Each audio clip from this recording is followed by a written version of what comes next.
Like, normally a coach comes in and everyone's in their chair, just head down, waiting.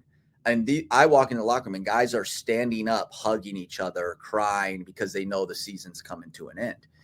And when we huddled up, one of our coaches who just got done playing, Jamie Smith, just got done playing 2 years ago. He told the team, he said, guys, I played in college. I just played professional for 10 years.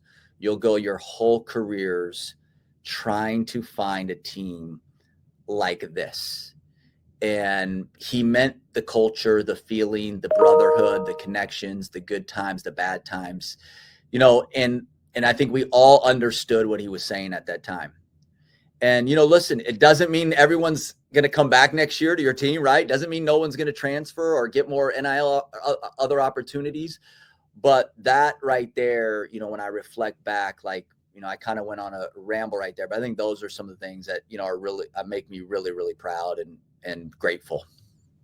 Well, that to me, that's very meaningful because that's the reflection on the culture, right? It's creating the buy-in, it's creating the alignment, and it's very hard to be consistently successful without buy-in and everybody caring about winning, caring about succeeding. So that's awesome. And speaking of that too, I mean, one of the things that you did right early on when you built your staff, and the staffs are extremely large now when I look at the number of coaches on the staffs, in many cases you brought one of your mentors and influences in Coach Scott Sharp. Yep. How's that been, being able to have him join your staff and kind of have some full circle, not only kind of mentor support, but to be able to experience that with him as well?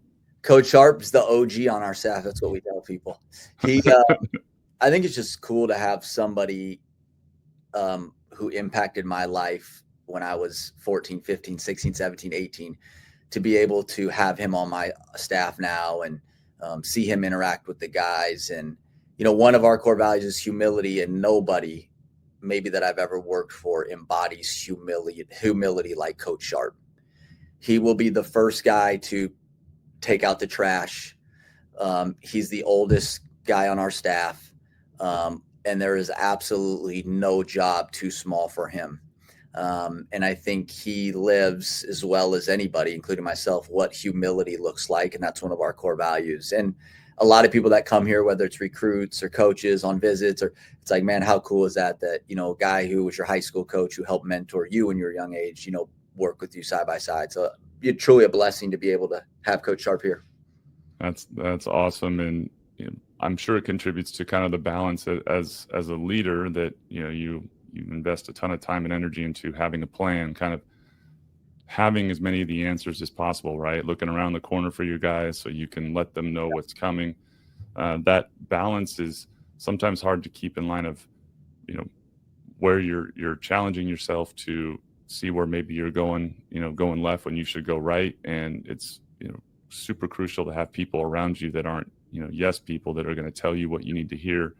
And having someone who's been in your life and known you for that many years, I'm sure is a great asset and comfort, along with being able to enable that with the staff. So are you finding that your second stint you're better and more comfortable at managing that and kind of soliciting that input to help make sure you feel in balance?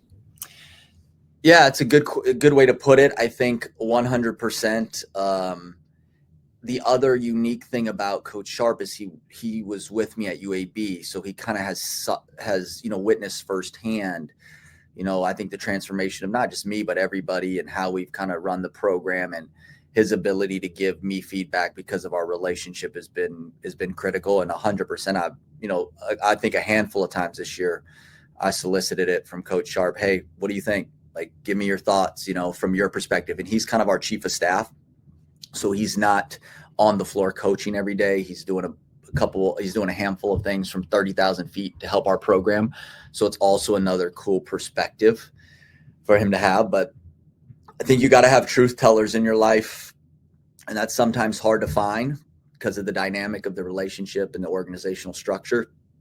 Exactly. But truth tellers who you respect, who respect you, who you also know have your best interest at heart is very challenging to find, but I think it is critical in leadership and in coaching and in being a head coach and being successful. Without